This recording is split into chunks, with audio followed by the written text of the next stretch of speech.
Hey, what's up, guys? I wasn't planning on doing this video this evening, but I kind of felt like I had to. Um, Let me preface this by saying I really enjoy RECOIL Magazine. I love, guns and gear, and their awesome photography, and this is the kind of magazine that I would even read just for what they have advertised in here. I mean, it's cool stuff. I really, really enjoyed their article on DIY gun stippling, and I was looking forward to more cool stuff. And when it was brought to my attention that the newest issue had an article about Kydex in it, I was pretty psyched. I was pumped. I wanted to see what they were going to share with all of us. Maybe, look forward to learning something. And I braved what might be the most terrifying Walmart in existence to pick up this copy of RECOIL Magazine. The Walmart in South Philadelphia, I'm pretty sure it's what the world is going to look like when it comes to a terrifying end. And I avoided it at all costs, but this was the only place I could get it. So I took the plunge and I went in. And I have to say, honestly, that I'm disappointed in the quality of the information in the article on Kydex, to the point where I believe that some of the information in that article sets you up for failure. Right?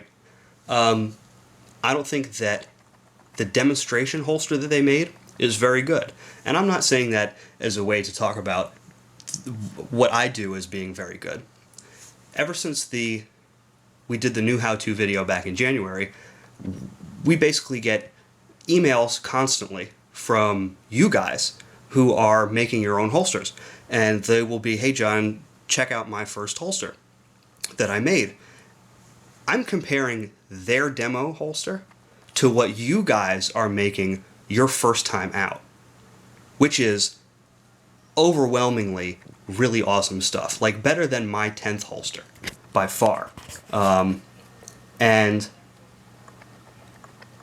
if you guys want to check this out for yourself, very often, folks will go over to our Facebook page, the Philster Facebook page, and post up pictures on the wall of what they've done.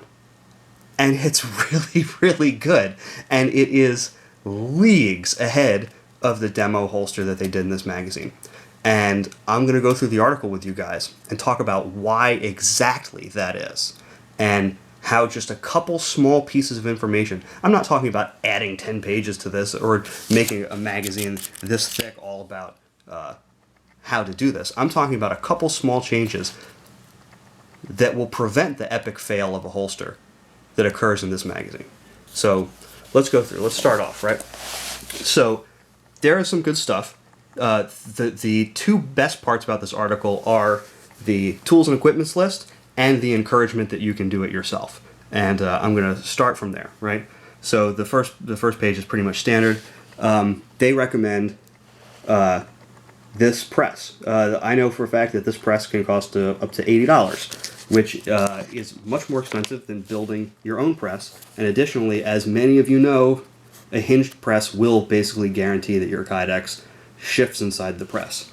So a DIY press not only is cheaper, considering that this is an article about DIY, but it also gives you better results by far.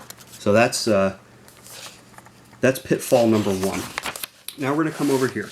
Pitfall number two is that they save the belt loops for last. The belt loops should be the first thing that you design. That way you're not trying to conform your belt loops to the holster that you've made, and then you wind up with something unsatisfactory. Make your belt loops first, and they will dictate certain dimensions of your holster. Now, that doesn't necessarily mean that you're losing any kind of creativity.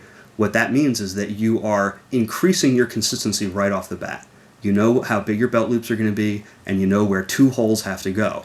So if you do those first, you're not going to have to finagle these belt loops and wind up with some weird, misshapen loops. Additionally, you have to make them out of 125 thousandths. Anything less isn't going to be durable enough to wear every day. Also, I like the way that they show you one of these, but make no mention of how critical it is in the article.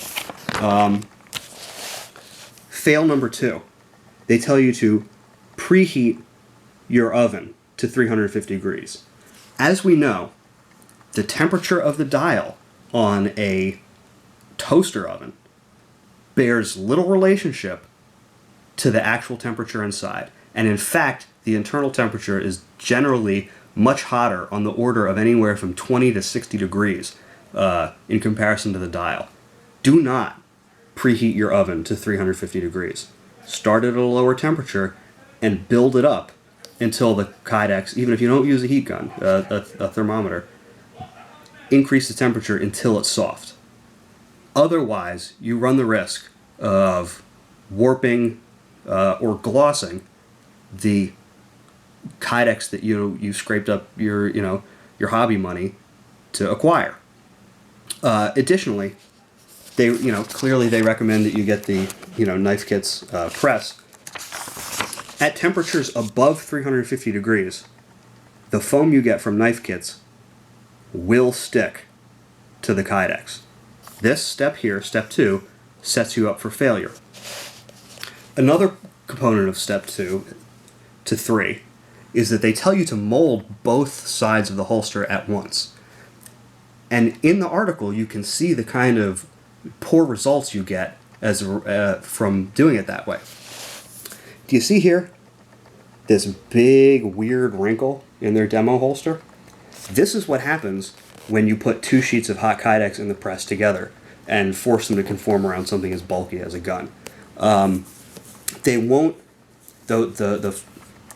The forces inside the press can cause them to sort of like pinch around each other and get stuck that way.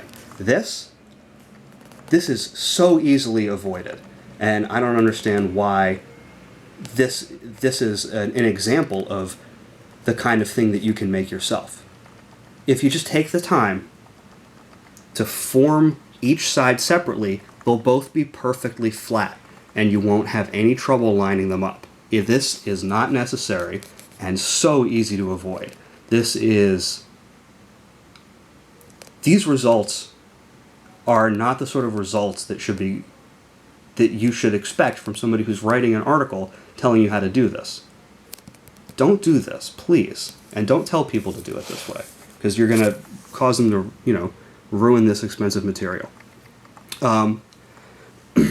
Additionally, step 5, they tell you to go back and relieve out the ejection port. And in fact, in step 4, they recommend using the ejection port as a point of retention. Which is funny, considering that if you come up here and look at this picture, in picture number 1, you'll see a terrible shiny spot of excessive wear down the side of the slide here, where this individual has been using their ejection port as a point of retention. And these are the results you get. That will, over time, and over a rather short period of time in some cases, completely strip the finish off your gun right there.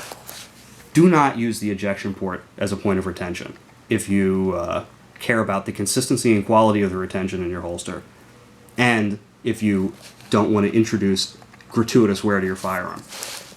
This is easy enough to prevent by just even using like a free paint stirring stick from Home Depot. Just trim it down and put it there so the Kydex can't get in there. How hard is that? It's cheap, it's easy, DIY solution. Not all of us can afford a whole bunch of guns, and we don't want to be doing that to them if we can avoid it. Which is, obviously, gun's a tool, it's going to get beat, but you can avoid a certain amount of it, right? So, there we go. Then in step 6, they tell you just jump right in and start drilling out these holes. Take your time. Obviously, if this is a DIY project, you've got all day Sunday or, a couple weekends to do this and make it right. Don't just jump right in and slam it together. Draw it out, make your measurements based on your belt loops, make some preliminary cuts with a razor or, with a carpet knife or whatever, cut it down to whatever shape you want and be precise.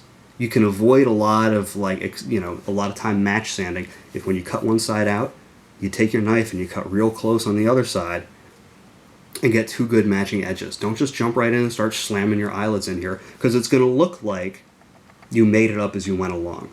Take your time and plan it. I mean, this thing looks like they made it up as they went along.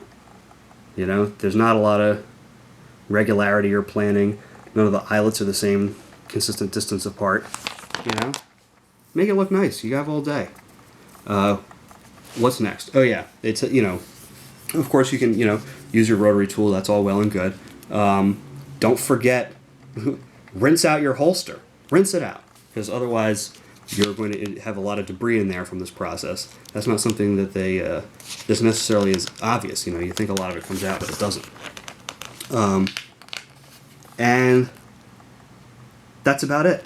I mean, there's some good stuff in here, but really, I mean, if you want your first holster to have to look like your first holster, by all means, follow every step in this article. But I got to tell you, with just a little bit more care and some slightly better information, your holster won't look like a first holster. It'll look like you've been doing it for a little while and you know what you're talking about, and that you've got, you know, a certain minimum level of skill here. This is just I'm kind of embarrassed, you know. There's so much good information out there on how to do this, and these results don't look like they come from a place of expertise. This doesn't look like the work of somebody who really cares about quality. And the information in here isn't quality information. It sets you up for failure, and I'm really, really disappointed. I mean, I expect a lot from Recoil. It's a really cool magazine. The stippling article, I mean, that's good information. You know, I paid attention to it, but this is disappointing. If you found this video because you followed these instructions and were wondering why it didn't turn out very well, and you turned to the internet, here's your answers. I don't know, this, to me, what's disappointing and embarrassing about this is that it doesn't represent the truly high level of quality that's coming out of the DIY Kydex world, of the community of people who are making their first, second, third holsters that are leaps and bounds ahead of what's demonstrated to you in this article. So that's my 2 cents on it. I'm not here to start a war with Recoil. I mean, whatever. It's just, if you're gonna spend 1, 2, 3, 4 pages of full color publication on something, at least show people how good it can be. You know, don't set them up for failure and then turn over the page and go, oh, don't want to do it yourself? Buy it from one of these guys. That's not the DIY mission. The DIY mission is that you can get better results than this, even on your first time out. So don't fall for this. Do your own research, find your own information, take your time, be careful, plan, don't overheat your Kydex, and don't. This is. I don't even know how to wrap this up. I'm flabbergasted. Anyway, leave your comments. Tell me what you think. I know a lot of you guys who are watching this are looking at this article and knowing that your first holster was better than this. So shout it out if your early work is better than this, because I know it is. I've seen it. So in the comments, raise your hand. Let me know if you're already ahead of this after your first holster. So thanks, guys.